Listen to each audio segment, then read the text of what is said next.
Hello to all curious pet parents and brave pack leaders, and welcome to another episode of the Bark Brigade podcast by Doggozila Magazine. Oh, it is great to be here. So right now, just take a second and look at the dog sleeping at your feet. Like, just watch them breathe for a moment. What if I told you that that quiet, peaceful afternoon they are having might actually be accelerating their biological clock? Yeah, it's a really jarring thought, isn't it? It really is. Like, what if I told you that skipping their 5-minute game of tug this morning didn't just make them, a little bit bored, but it actively caused the memory center of their brain to physically shrink? I mean, we have this completely fundamental misunderstanding of what a quiet, idle dog actually represents biologically. We look at a dog resting all day and we think, oh, they're relaxed, they're taking it easy. Right, living the dream. Exactly. Yeah. But beneath the surface, at a cellular level, a lack of active, engaging play is a highly, highly destructive state. And that is exactly our mission for this deep dive today. We are decoding this incredibly eye-opening piece from Doggozila Magazine, and it's titled The Fountain of Youth: Why Play Keeps Dogs Young. It's such a crucial read. It really is. We are looking at the hidden, microscopic, and frankly terrifying cellular mechanics of play deprivation. And, more importantly, how we can completely reverse it.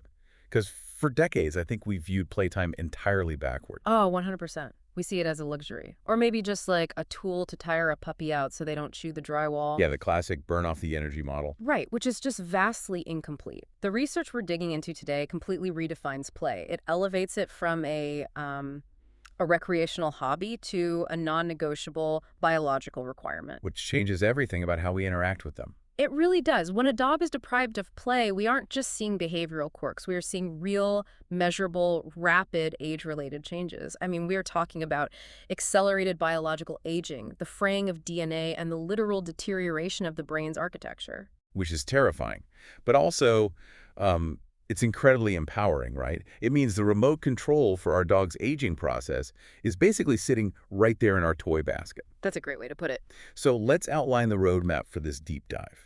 We're going to unpack the early warning signs of play deprivation, the cellular science of shrinking brains and telomeres, and then these simple 5-minute micro habits that act as a literal fountain of youth for your furry best friend. I love that.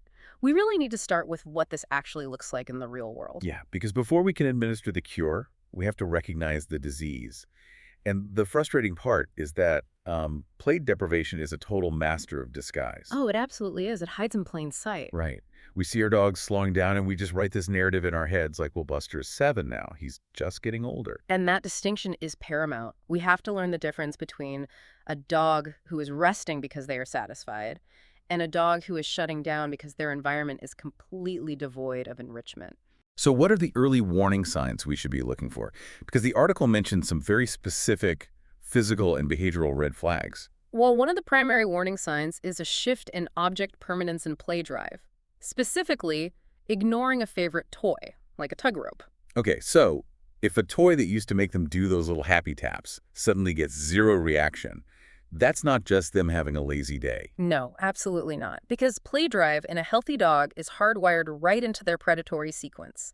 The instinct to chase, to grab, to tug, it's deeply embedded in their neurology. Wow. Yeah. So if you present a highly salient trigger like a colorful tug rope that smells like you and their brain fails to produce the dopamine spike required to initiate engagement, that means their internal reward system is severely blunted. Like it's just broken. It's a sign of cognitive fog. The brain is essentially saying, I don't have the metabolic energy to process this interaction. That is heartbreaking. And the behavioral changes go way beyond just ignoring toys, right? Mm-hmm. The research points out excessive sleeping, but specifically acting distant during family time. Yes, that one is huge. You know the scenario. Everyone is in the living room watching a movie, and instead of curling up on the rug with the pack, the dog is like 3 rooms away, sleeping under a guest bed. That isolation behavior is a massive red flag. Think about the evolutionary biology of the canine. I mean, they are obligate pack animals. Right, they need their people. Their survival, historically, depended entirely on proximity to their social group. Being near the pack means safety, it means warmth and shared resources. So if they leave. When a dog voluntarily removes themselves from the core social area of the home on a regular basis, they are overriding thousands of years of survival instinct. Wait, hold on a second. Are they isolating because they are in pain or because they are bored? Well, it can be both, but in the context of play deprivation, chronic boredom leads to a state of low-grade depression. Yeah, the social centers of their brain become understimulated, so they actually lose the motivation to maintain social bonds. They withdraw because the effort of interacting feels overwhelming to a brain that's been forced to idle for too long. That makes a lot of sense. The physical space reflects their mental space. Mhm.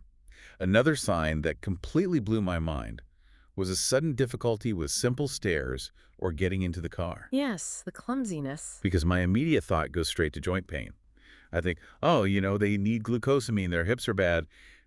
But the data suggests something entirely different. It really does. While osteoarthritis is a real concern in older dogs, obviously the specific clumsiness often stems from a neurological deficit in something called proprioception. Proprioception, I've heard that term used in human athletics. It's knowing where your body is in space, right? Exactly. It is the continuous feedback loop between the sensory receptors in the dog's paw pads, the joints, their muscles, and the cerebellum in the brain. So it's how they navigate without staring at their feet. Right. It's how a dog knows exactly how high to lift their back leg to clear a stair without looking at it. But proprioception is a use-it-or-lose-it system. Oh, I see where this is going. It requires constant calibration through varied, dynamic, unpredictable movement. Which is exactly what play is, like bouncing sideways, stopping short, twisting to catch a ball. Precisely.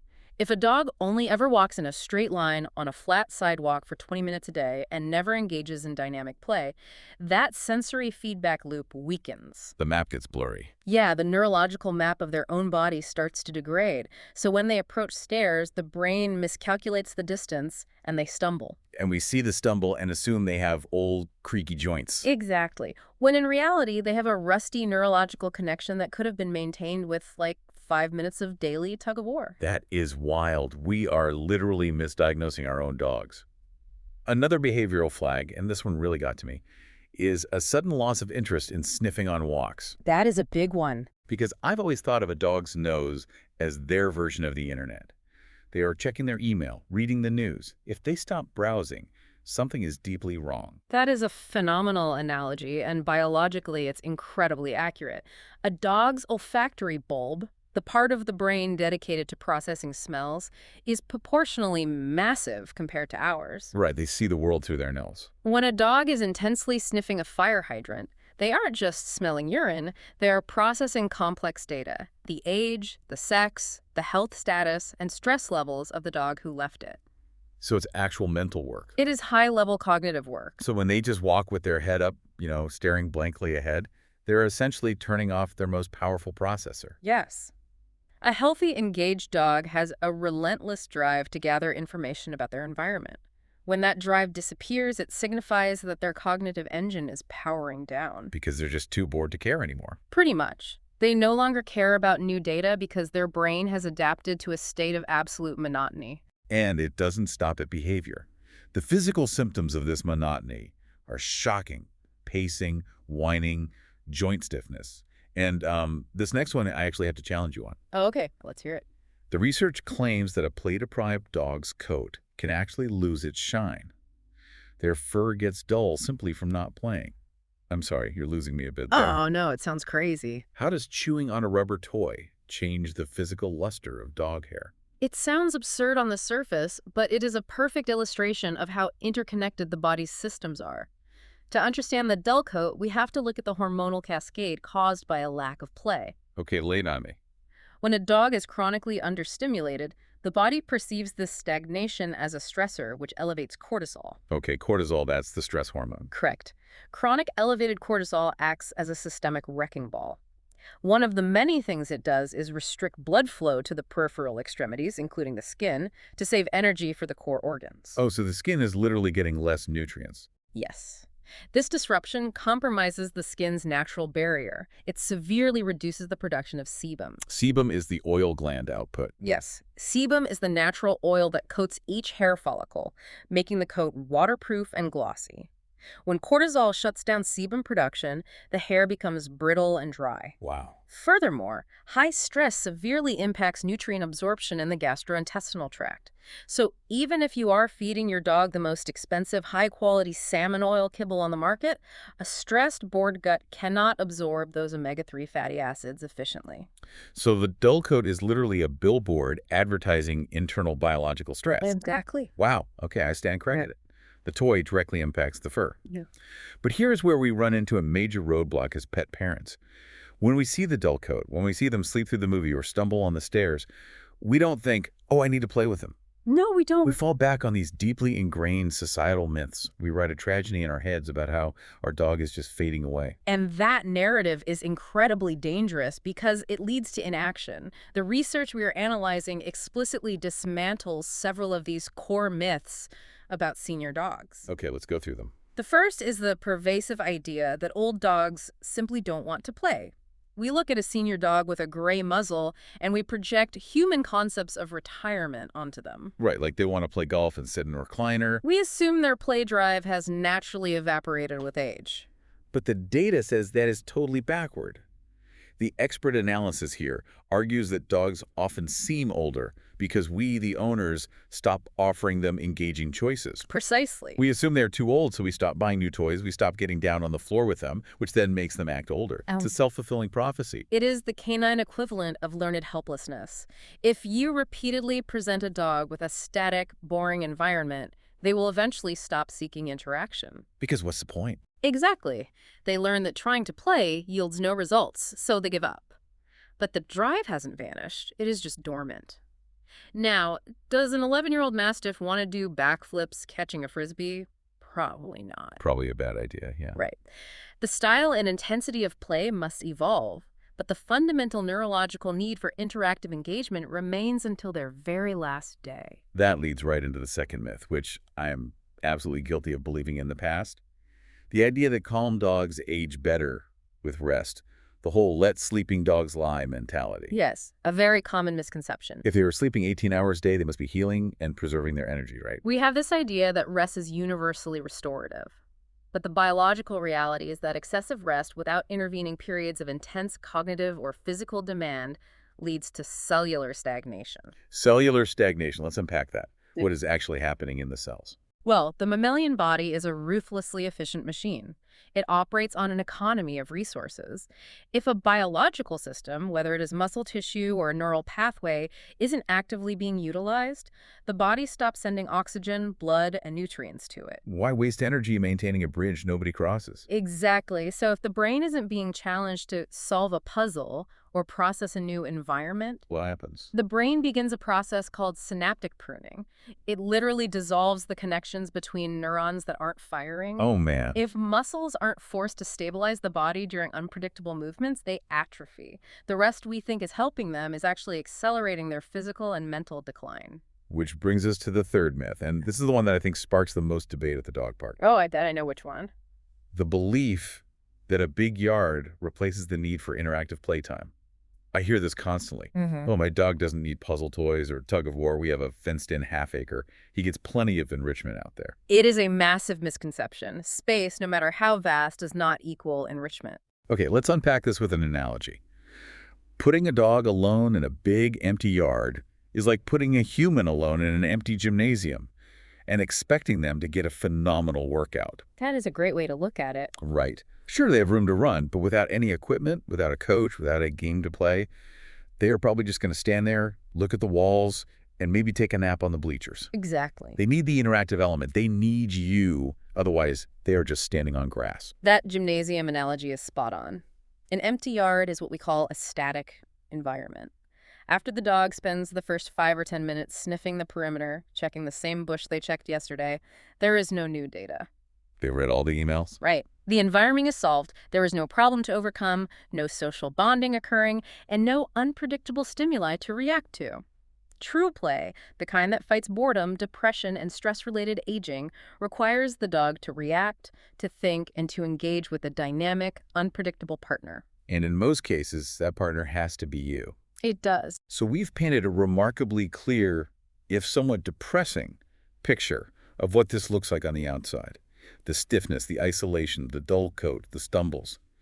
But if a lack of play makes them look a decade older on the outside, what is happening on the inside? That's where things get really serious. Because the research gets into some incredibly heavy neuroscience here regarding canine cognitive dysfunction, or CCD. Yes, CCD is, for all intents and purposes, the canine equivalent of Alzheimer's disease or human dementia. It is a progressive neurodegenerative disease. And the source material explicitly reveals that the mental dullness resulting from chronic boredom doesn't just mimic CCD, right? No, it actually creates the neurological environment for the disease to take root. Okay, so it's not just a behavioral copycat. Right.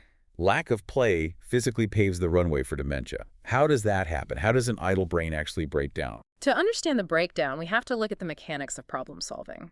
When a dog is actively playing, let's say they are trying to figure out how to extract a piece of freeze-dried liver from a puzzle toy, or tracking the erratic bounce of a rubber ball, their brain is firing on all cylinders. Like everything lights up. The visual cortex, the olfactory bulb, the motor cortex, and the prefrontal cortex are all communicating at lightning speed. It's a symphony of electricity. Exactly. But when that symphony stops for prolonged periods, the brain goes into a dangerous idle state. And the specific peer-reviewed findings in the text note that brains lacking regular enrichment show a drastically accelerated buildup of amyloid plaques. Amyloid plaques. I know I have heard that term associated with human aging and Alzheimer's research. What exactly are they? At a cellular level, amyloid plaques are clumps of misfolded proteins. Normally, the brain produces these proteins, uses them, and clears them away. Picking out the trash. Right. But in an aging or understimulated brain, these proteins misfold and become sticky. They clump together in the spaces between nerve cells. Like putting chewing gum on a circuit board. That is a highly accurate way to visualize it, yeah. They act as physical roadblocks. They disrupt the cellular communication between neurons, and eventually the buildup causes widespread inflammation and cell death. That's horrifying. They are a primary biological hallmark of irreversible aging in the brain. And the data clearly indicates that a lack of mental stimulation allows these plaques to accumulate at a terrifying speed. Here's where this gets so fascinating to me.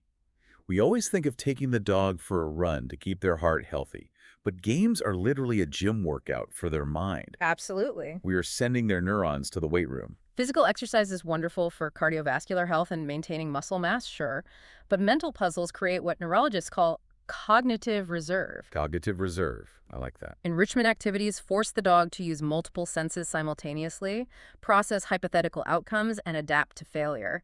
This active, frustrating, rewarding processing builds dense, fresh neural pathways. So it's like building detour roads around the areas where those amyloid plaques might be forming. Exactly. The research explicitly calls these activities the anti-aging solution. It says that building these fresh pathways slashes the risk of CCD symptoms. But there was another factor mentioned in the text that completely threw me. Sleep regulation. Oh, this is fascinating. How does playing a game of hide-and-seek with my dog help them sleep better? And more importantly, why does better sleep fight brain aging? To understand this, we have to differentiate between physical fatigue and cognitive fatigue. You can take a dog for a 5-mile run and they will be physically exhausted, but their brain might still be buzzing. Right, their body is tired, but their mind is awake. But when a dog uses their brain intensely during a puzzle or a training game, it severely depletes their mental energy reserves. This specific type of cognitive exhaustion leads to a much deeper, more restorative phase of REM sleep. Okay, so they sleep harder, but how does that fight aging? Because during that specific deep sleep phase, the brain activates something called the glymphatic system. The glymphatic system. Okay, I am totally unfamiliar with that one. It is essentially the brain's overnight waste clearance system. It utilizes a system of perivascular channels formed by astroglial cells. Okay, you're going to have to translate that into English for me. Let's use a city metaphor. Imagine the brain cells are buildings. During the day, they produce a ton of trash metabolic waste, including those dangerous, sticky amyloid plaques we just talked about. The chewing gum. Yes. At night, when the dog enters deep sleep, something incredible happens. The glial cells, the supporting cells of the brain, actually shrink in size. Wait, the brain cells physically shrink? Yes, they shrink, which widens the spaces between them. This allows cerebrospinal fluid to rush through the brain like a fleet of street sweepers, power washing all the metabolic trash and amyloid plaques out of the brain tissue. Wow. And it washes it all into the circulatory system to be processed by the liver. That is unbelievable. So the brain physically opens its streets to let the water trucks through. Precisely. But the glymphatic system only operates optimally during deep, high-quality sleep. Okay, I see the connection now. So, mental play causes cognitive fatigue. Cognitive fatigue leads to deep sleep.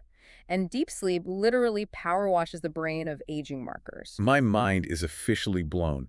Play isn't just tiring them out, it's triggering a neurological deep clean. But that makes me wonder about the speed of this entire process. It's faster than you'd think. Because we tend to think of aging as this slow, agonizing, decades-long decline. But the article reveals a timeline that is frankly alarming.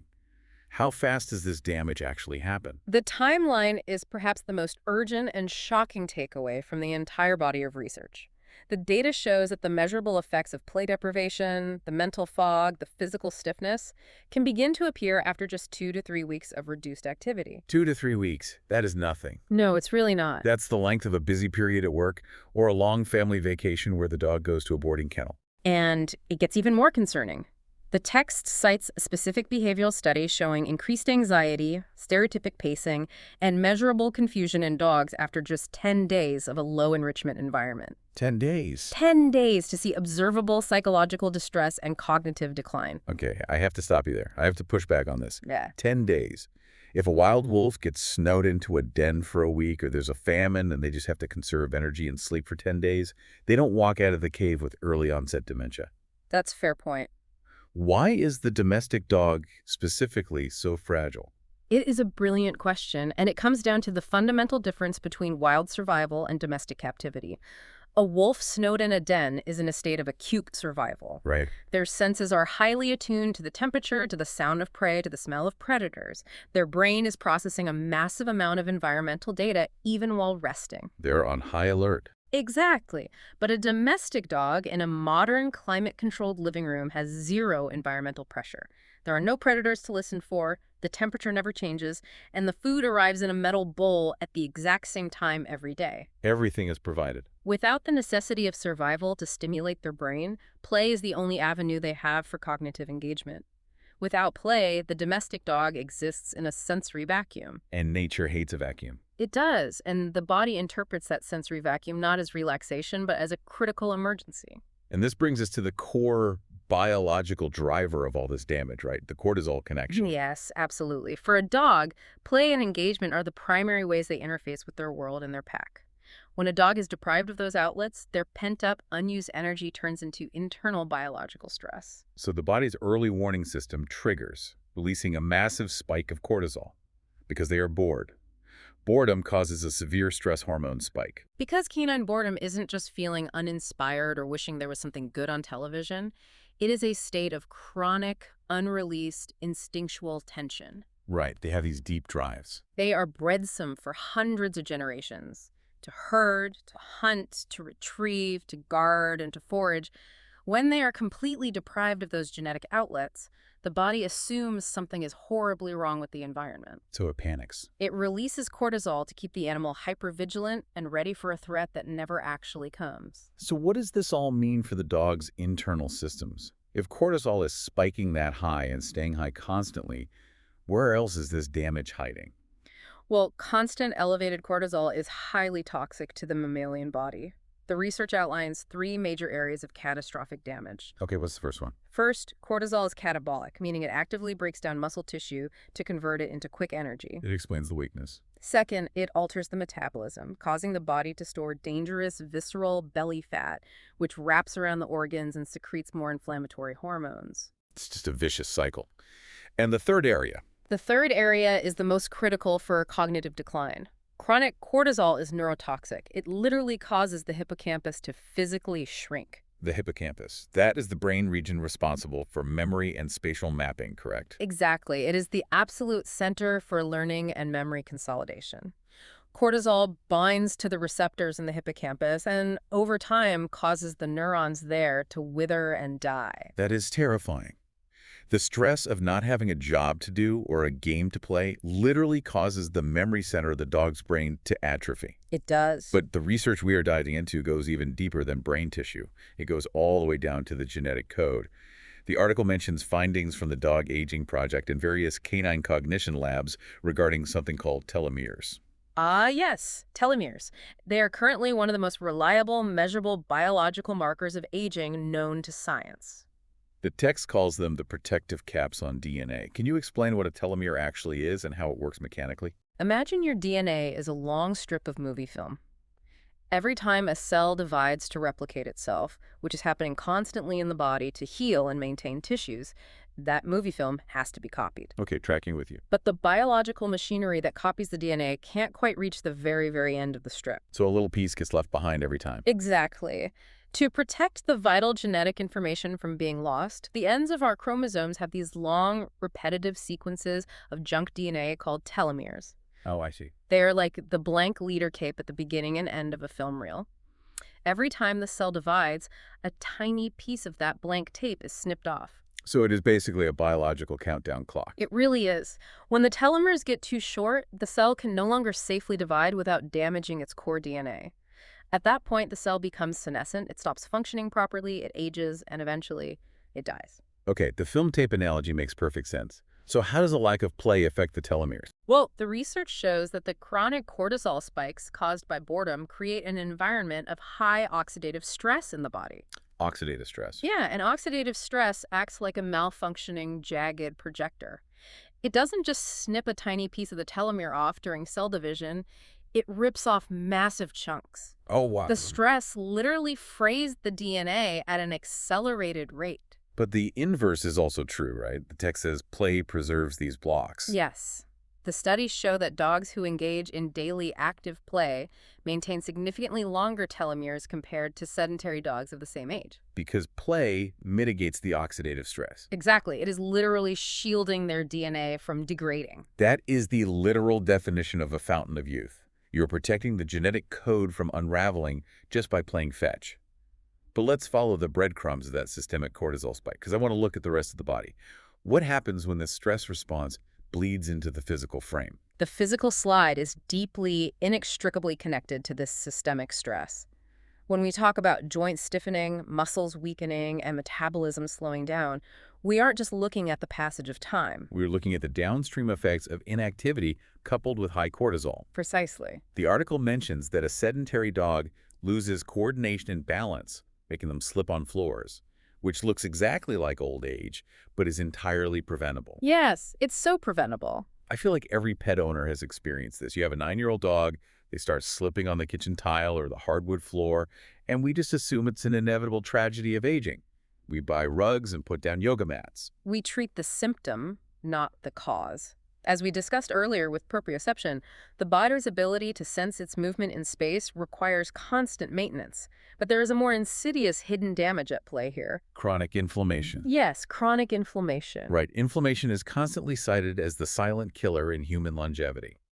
How does a lack of play cause inflammation in a dog's joints? It is a cascade effect. The elevated cortisol levels from chronic boredom suppress the immune system's normal regulation, triggering a systemic, low-grade inflammatory response throughout the entire body. So it's just buzzing with inflammation everywhere. This silent inflammation attacks the synovial fluid in the joints, degrading the cartilage and making movement stiff and painful. But crucially, the systemic inflammation also attacks the gut. Which brings us to a fascinating part of the text.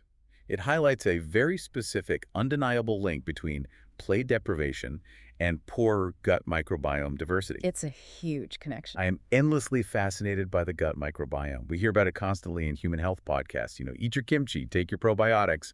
But for dogs, Oh, it's just as important for them. I am having trouble connecting the dots here, though. How does playing a game of tug-of-war change the bacterial composition of my dog's stomach? This is where we have to understand the gut-brain axis. It is a massive bidirectional communication network between the central nervous system in the brain and the enteric nervous system in the gastrointestinal tract. Okay. And the primary highway for this communication is the vagus nerve, right? Yes, the vagus nerve. Okay, so think of it like a massive fiber optic cable connecting the brain to the gut.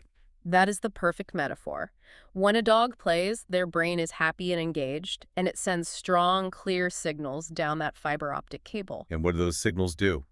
These signals promote a healthy, balanced pH environment in the gut, which allows beneficial symbiotic bacteria to thrive. And when they are bored and stressed, When a dog is stressed from a lack of enrichment, that fiber optic cable experiences massive lag and packet loss. Vagus nerve activity decreases drastically. like the internet connection dropping. Exactly. Without those signals, gut motility, the physical squeezing of the intestines, slows down. The environment becomes stagnant and hostile. Oh, so the beneficial bacteria die off and inflammatory pathogenic bacteria take over. You've got it. That is wild. And the text states that a healthier gut links directly to a better mood and sharper cognition. It's a continuous feedback loop. It is entirely reciprocal. The beneficial bacteria in a healthy gut microbiome are responsible for producing a massive amount of the body's neurotransmitters. In fact, roughly 90% of a dog's serotonin, the hormone responsible for mood stabilization and happiness, is produced in the gut, not the brain. Wait, 90% of their happiness chemicals are made in their stomach. Yes. The gut bacteria synthesize short-chain fatty acids that trigger serotonin production. That is unbelievable. If the gut is inflamed and overrun with bad bacteria due to the stress of boredom, serotonin production plummets. This drastically worsens the dog's mood, increases their anxiety, and deepens their cognitive fog. The research also mentions that this leads to sensitive tummies. So when a dog suddenly becomes a picky eater or has chronic loose stools or sudden digestive issues, we immediately blame the brand of kibble. Right, we switch their food 6 times. But you're saying it might just be because they haven't had a deeply engaging play session in a month. It is a highly probable factor that most veterinarians are just now starting to recognize. Seriously. Without the physical dynamic movement of play to physically massage and stimulate the digestive tract, and without the stress relief of play to balance the microbiome, gastrointestinal distress is an incredibly common symptom of a play-deprived life. Okay, we have painted a tremendously grim picture. We've got shrinking memory centers, fraying DNA, inflamed joints, and hostile, unhappy stomachs. It sounds pretty bad. If anyone is listening to this while their dog is sleeping nearby, they are probably panicking. But the brilliant, fantastic news in this research is that this entire biological process is highly reversible. Yes, thankfully. We are going to look at the pharmacy of play. How does play act as the ultimate side effect-free medicine? It truly is a physiological pharmacy, because just as boredom and stagnation trigger a toxic cascade of stress hormones, active play triggers a massive healing cascade of youth-protecting neurochemicals. The text lists a specific cocktail of hormones that flood the brain during play: dopamine, serotonin, and oxytocin. I like to call them the big three. The big 3 indeed. And each one plays a distinct, vital role in reversing the aging process. Let's break them down. Dopamine first. Dopamine is the neurotransmitter of anticipation, drive, and reward. When a dog is tracking a toy or using their nose to hunt down a hidden treat, dopamine levels surge. So it makes them focused. This chemical sharpens their visual focus, increases their physical energy, and quite literally makes them feel alive and motivated. And we already touched on serotonin, which is produced in the gut, but what does it do once it reaches the brain? Serotonin regulates mood, smooths out anxiety, and dictates sleep cycles. It provides that deep, contented sigh, that profound sense of satisfaction after a vigorous play session. And then there is oxytocin, the bonding hormone, the cuddle chemical. Exactly. Oxytocin builds trust, deepens the interspecies connection between you and your dog, and acts as a powerful natural analgesic, actually reducing the perception of physical pain. And why do these specific chemicals matter so much for anti-aging? Because they are the direct physiological antidotes to cortisol.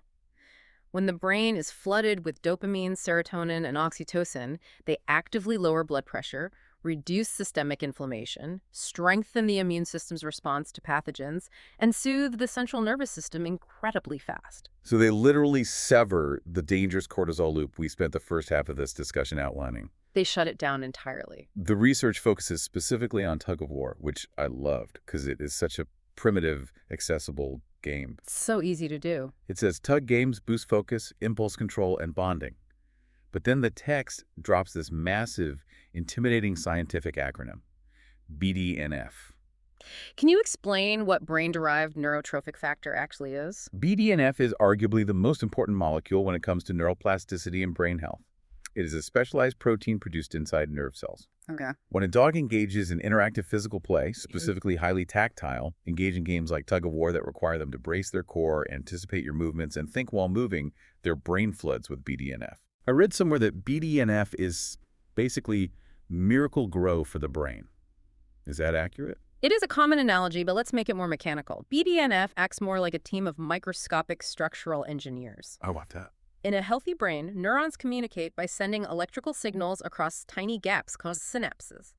BDNF actively builds new structural bridges across those gaps, allowing thoughts, memories, and sensory data to travel faster and more efficiently. So it's literally upgrading the hardware. It encourages the growth of brand new neurons, and it coats existing neurons in a protective layer that stops them from dying. That is incredible. By playing tug of war, I'm deploying a team of engineers to build better highways in my dog's brain. Like, hold on, buddy, grab the rope. I'm just fertilizing your neurons. I love that. It is crucial for learning, memory preservation, and building that cognitive reserve we talked about earlier. And the article also specifically mentions that using puzzle tug toys, like a rope that has a rubber ball at the end where you can hide treats, adds a layer of mental difficulty, creating a powerful anti-aging combo. Because they have to tug, which is physical, but also figure out how to squeeze the treat out of the ball while tugging, which is mental. Exactly. You are layering the intense physical exertion that stimulates blood flow with the complex mental puzzle that demands cognitive processing. It is the ultimate dual threat against cognitive decline. It really is. We also can't forget the impact of social playdates. The text discusses how romps with other dogs, whether at a park or a playdate in a yard, release massive amounts of oxytocin and prevent the specific loneliness that accelerates aging. Social play between canines is incredibly neurologically complex. When two dogs play, they are constantly engaged in a high-speed negotiation. What do you mean by negotiation? They are reading micro-expressions in each other's faces, adjusting the pressure of their bite inhibition millisecond by millisecond, and communicating boundaries through intricate body language. It's like fencing and playing chess at the same time. Exactly. It is a massive cognitive load, which is why dogs sleep so profoundly well after a playdate. And the oxytocin release from that intraspecies bonding is profound. It entirely mitigates the isolation and loneliness that the data shows acts as a rapid aging accelerator. Okay, so we know the why. Mm-hmm. We understand the terrifying biological cost of boredom, and we know the miraculous pharmacy of neurochemicals. Right. Now we need the how. We need practical application. Because I know people are listening, they're driving to work or doing the dishes, and they're thinking, listen, I work 9 to 5, I have 2 kids, I do not have the time or energy to run a full-time canine enrichment camp in my living room. And they don't have to. Right. The beauty of this research is that the listener doesn't need a huge yard or marathon 2-hour play sessions. Precisely. The core philosophy of this intervention is what the text calls the 5-minute miracle. The 5-minute miracle. The overarching rule is that consistency absolutely wins over intensity. Yes. The goal is 20 to 30 minutes of active, engaging play daily. But it should be split into short bursts. You don't have to do it all at once. Nope, just a few minutes here and there. The text details some incredibly actionable, simple routines, and I want to go through them extensively so everyone has a playbook. Right. Let's start with the morning. The routine is aptly called the morning tug. It is a brilliant, neurologically sound way to start the day. A 2-minute tug session right when you and the dog wake up. Just 2 minutes. That's enough to do anything. 2 minutes of high-intensity interactive engagement is enough to completely alter the hormonal trajectory of the dog's day. Wow. That short burst wakes up the dog's muscles, gets the blood and synovial fluid flowing to their stiff joints, and immediately spikes those happy hormones dopamine and oxytocin. So it just sets a positive tone for the whole day. It sets a positive physiological tone. Furthermore, it channels their natural, deeply ingrained chewing and gripping instincts in a safe, sanctioned way, rather than them taking that energy out on a shoe later. The text gives a fantastic psychological tip here for the owner. Let the dog win often to build confidence. Oh, this is so important. Because I think we sometimes get ego-driven and competitive with our dogs during tug. We want to prove we are the boss. But letting them kill the rope toy and prance around the house with it boosts their self-esteem, right? It is vital. In canine psychology, successfully winning a tug game triggers a deep sense of accomplishment and mastery over their environment. It makes them feel capable and strong, which is highly enriching and lowers baseline anxiety. Okay, the next micro habit: interactive toys and frozen Kongs. The article notes that treat dispensing balls and snuffle mats mimic natural foraging behaviors. If we look at a domestic dog's wild ancestors, they spend a massive portion of their waking hours tracking, hunting, and foraging for every calorie they consumed. Just finding food was a full-time job. That process requires immense brain power. When we pour a cup of dry kibble into a metal bowl, we strip that entire cognitive process away. It takes them exactly 30 seconds to eat a day's worth of calories, and then they have nothing to do for the next 12 hours. So a snuffle mat, which for those who don't know is like a thick fabric mat covered in hundreds of felt strips where you hide dry food, forces them to use their nose to find every individual piece. Exactly. It turns mealtime into a 15-minute olfactory puzzle. And the text also heavily recommends a frozen stuffed Kong, A lifesaver for busy dog owners. a rubber toy packed with wet food or peanut butter and frozen solid provides 30 to 40 minutes of continuous licking. And the source material points out something vital here. Licking releases endorphins to lower stress. Yes. The rhythmic, repetitive physical motion of licking engages the parasympathetic nervous system. It is biologically self-soothing for a canine. That's fascinating. It actively lowers their heart rate, reduces cortisol levels, and acts as a mild natural sedative. So if you give them a frozen Kong right before you leave for work, you are literally giving them an anti-anxiety pacifier that also forces their brain to work on extracting the food. That is exactly what it is. That is amazing. The third routine mentioned is indoor hide and seek. It explicitly says this needs zero equipment, and it strengthens recall, scent tracking, hearing, and mental mapping. This is arguably one of the most comprehensive cognitive exercises you can do indoors, regardless of the weather. How does it work? The premise is simple. You ask the dog to stay in one room, you go hide in another room, behind a door, in a closet, behind a couch, and then you enthusiastically call them. And what is happening in their brain while they look for you? To successfully locate you, the dog has to build a complex 3D spatial map of the house in their working memory. Like plotting coordinates. They have to use their hearing to triangulate the echo of your voice. And if they can't see or hear you, they have to engage their olfactory system to track the scent trail you left on the carpet. So they're utilizing 3 distinct sensory systems simultaneously to solve a puzzle. Yes, it's a massive workout. The article adds a pro tip here. Hide a highly aromatic, smelly treat next to yourself for extra fun and reward. I love this concept because it completely shifts how the dog views the house. Exactly. It shifts the context of the indoor environment. Instead of the house just being a boring, static place where they sleep on a rug and wait for you to do something interesting, the house suddenly becomes a dynamic adventure zone. It becomes an environment ripe for problem solving. It really does. Next up on our list of micro habits, puzzle feeders for mealtime. We touched on this with the snuffle mats and the foraging instinct, but the article is very blunt here. It says to ditch the plain metal bowl entirely.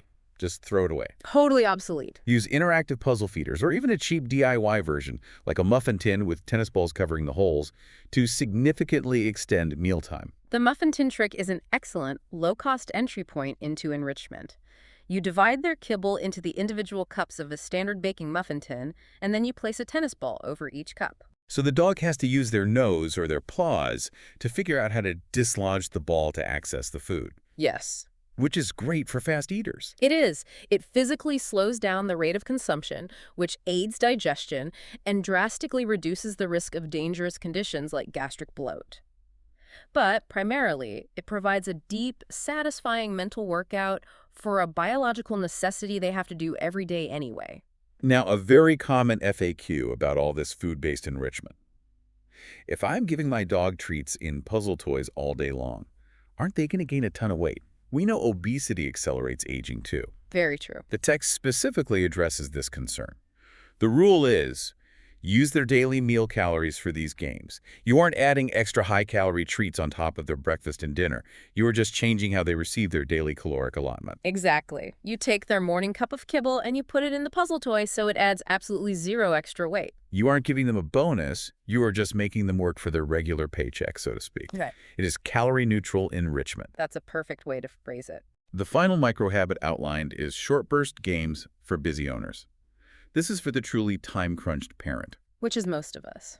The text suggests playing hallway fetch during commercial breaks of a TV show, a quick stare-sit-and-come game to build leg strength, or a 10-minute tug session right before bed to ease nighttime anxiety. That pre-bedtime play session is particularly interesting from a neurological standpoint. Why is that? Well, many older dogs suffer from canine cognitive dysfunction symptoms specifically at night, often called sundowner syndrome. They experience nighttime pacing, panting, and anxiety because their circadian rhythm is disrupted. Because they haven't done anything to differentiate day from night. Partly, yes, and because they have latent, unburned physical and mental energy that manifests as anxiety when the house gets quiet. Ah, I see. A short, highly predictable, positive play session right before bed burns off that latent energy. More importantly, it triggers that massive serotonin release we discussed, which naturally promotes sleep and helps them settle into a deep restorative rhythm for the night. It's all about weaving joy into ordinary moments. I love that phrasing from the text. You don't need 2 hours, you need 5 minutes of focus. That's all it takes. Now, before we wrap up, we need to address some critical caveats and FAQs because we need practical guardrails. We can't just unleash people to play with their dogs indiscriminately without understanding the risks. Absolutely not. First question from the text. Can you overplay? Can you actually do too much of a good thing? Yes, you absolutely can overplay, and the text specifically warns about this danger. More play is not always better. Okay, when is it a problem? This is especially true in 3 distinct scenarios: in hot weather, with very young puppies, and with very old dogs. Let's break those down. Why puppies? Don't they have endless energy? They do, but a puppy's skeleton is still forming. Their growth plates have not closed yet. Oh, right. High-impact, repetitive games like extreme fetch with heavy jumping and twisting can permanently damage those soft growth plates, leading to lifelong orthopedic issues. Okay, what about the senior dogs? Similarly, with senior dogs who already have some joint degradation, excessive play can induce severe joint inflammation that sets them back for weeks. And in hot weather, dogs cannot sweat efficiently, making them highly susceptible to heat stroke during intense play. So what should a responsible owner be watching for? What are the signs to stop? You must become a student of your dog's body language. Watch for excessive heavy panting where the tongue is wide and spoon-shaped. And if they start slowing down? Watch for them lagging behind when retrieving a toy or suddenly dropping the toy and losing interest. The goal of the 5-minute miracle is to push them just enough to stimulate the BDNF and dopamine release, but stop before you induce physical exhaustion, muscle fatigue, or joint inflammation. Always end the game while they still want slightly more. Yes. Leave them wanting more, like a good performer. That brings up another great scenario. What does it mean if I listen to this deep dive? I am super inspired. I go to the pet store and buy a brand new, colorful pug rope.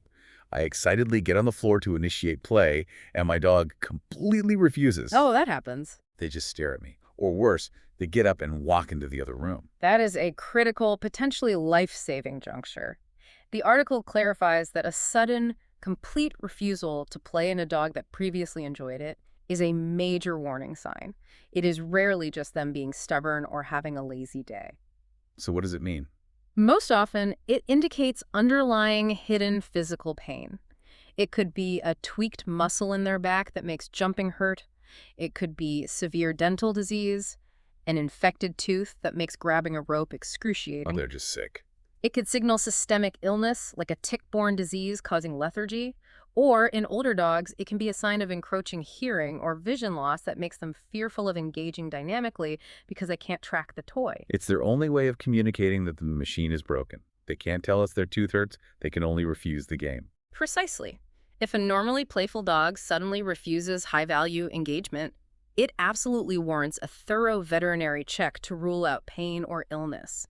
And it's also a warning that if that pain is left unaddressed, the resulting lack of engagement will rapidly accelerate their mental aging. The final caveat in the text is about senior dogs, and I think it is the most hopeful part of the entire article. I agree completely. The text vehemently reiterates that it is never too late. Even if you have a 12-year-old rescue dog who hasn't played in 3 years, you can start today and see benefits. And that is because neuroplasticity, the brain's miraculous ability to form new neural connections and reorganize itself, exists until the very end of life. It slows down, yes, but it never stops. So even the old guys can benefit. Gentle games, adapted for their physical limitations, can work wonders. A slow 15-minute safari walk where you literally just stand there and let them smell a single tree trunk for 5 minutes, or introducing very soft, easy food puzzles can dramatically improve their joint mobility, clear their cognitive fog, and elevate their mood. It quite literally rewinds the biological clock, even in the twilight years. It really is. Wow. We have covered incredible, expansive ground today. We have gone from the early warning signs of a dull coat and social isolation, deeply into the terrifying microscopic reality of amyloid plaques, synaptic pruning, and fraying telomeres. We really went down the rabbit hole. And we've journeyed all the way back to the molecular magic of BDNF, oxytocin, and the restorative power of a 2-minute game of tug-of-war. We now know that play is the architect of their physical and mental well-being.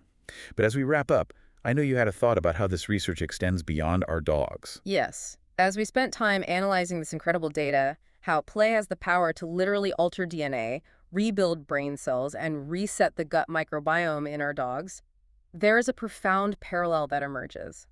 We have to look at ourselves. Humans need play too, right? The mammalian brain, whether it is canine or human, fundamentally craves novelty, social connection, and unpredictable joy. It is a biological imperative we share, yet as adults, we completely stop playing. We just work and pay bills. We sit static at desks, we stare at screens, we lose that dynamic physical engagement.